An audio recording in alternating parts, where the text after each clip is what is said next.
This morning I want to talk to you about HMI design. It's a topic that confuses a lot of people. Let's ask the question, why does it confuse a lot of people? Well, first of all, HMI evolved. HMI stands for Human Machine Interface. We started out in the processing industry with analog instrumentation on control panels. And from an operator's perspective, they had to put each piece of equipment, each controller, in perspective. And they did that through their mental model. There was no lines, there was no colours, there was nothing. And eventually, as technology grew, we moved from the hard physical panel to the computer display. And our first attempt at designing a HMI was to basically copy the panel. And we copied the instruments verbatim, we copied the placement on the instrument panel, and operators loved it. But as we grew again and technology improved, we had capabilities to draw graphical symbols and show lines, and people thought that this was a good way of showing context to help operators better understand what they were controlling. And we got into a state where we started out with black backgrounds, which wasn't a great thing to introduce into a control room because it impacts the lighting levels in the control room. Hence a lot of our control rooms very, very dark. Actually, no lighting at all in some control rooms. And we have these glowing colours on the black background. And basically what we did as an industry, we copied the P&ID, which is the process and instrumentation diagrams. And that led to operators having difficulties navigating where the instrumentation was. On the old panel, instrumentation was grouped together. On the P&ID view, it was now separated, and the operator would have to go across multiple pages just to try and find the instruments or the controllers that they were monitoring. So as an industry, we've grown up and we've now introduced something called human factors in ergonomics, which has given us better understanding of uses of colour and uses of coding systems, and we realised we'd made a lot of mistakes in the past. Good example is we should never put red and green together because that's the most dominant colour that people have colour deficiency or colour blindness from. Yet on our schematics, our drawings of the HMI, we used red and green verbatim virtually everywhere. We used it to represent that something was running, something was stopped, something was open, something was closed, something was hot, something's got nitrogen in it.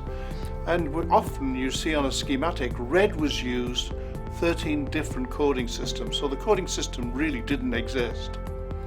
Today we have rules that if you have an alarm colour like red, it becomes a reserve colour and you only use red for an alarm.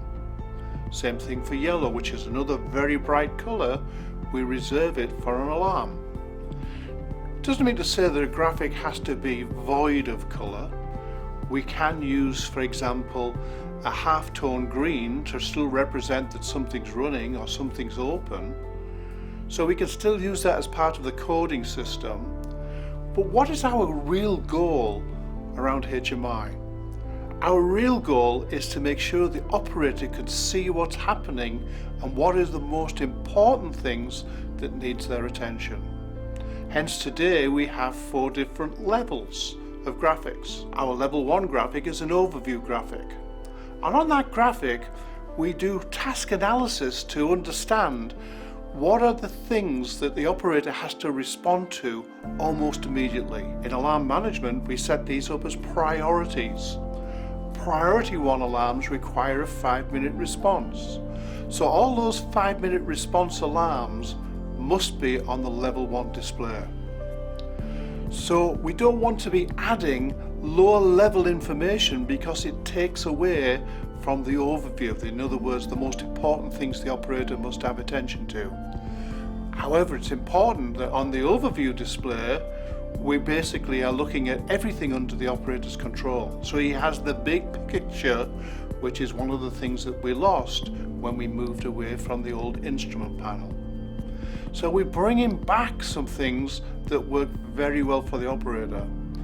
On the old panel, a lot of operators used to use pattern recognition to recognize that something was no longer in its normal position.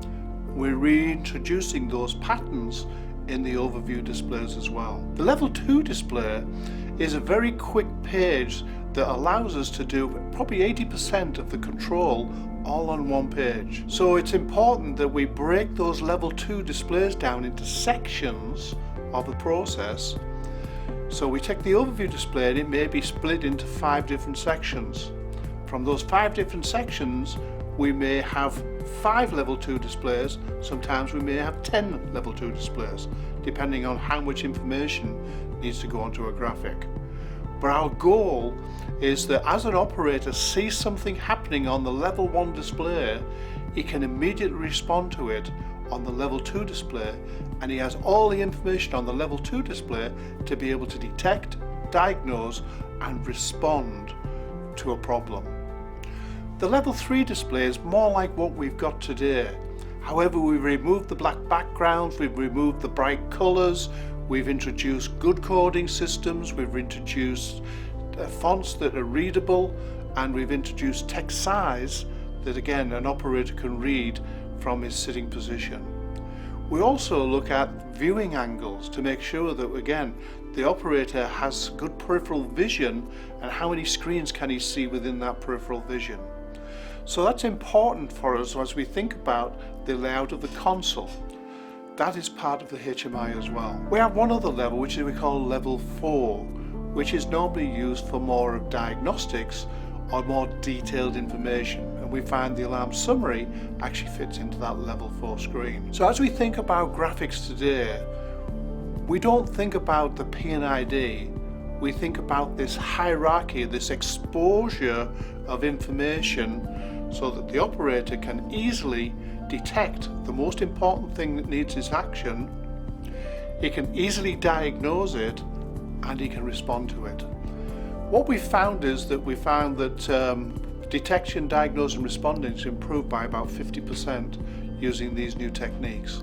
So this is very, very valuable, and it helps us to reduce reliability costs, improve productivity, maintain quality, and have a better view, and again allow the operator to be more comfortable in controlling the process. So this is the important things about HMI today.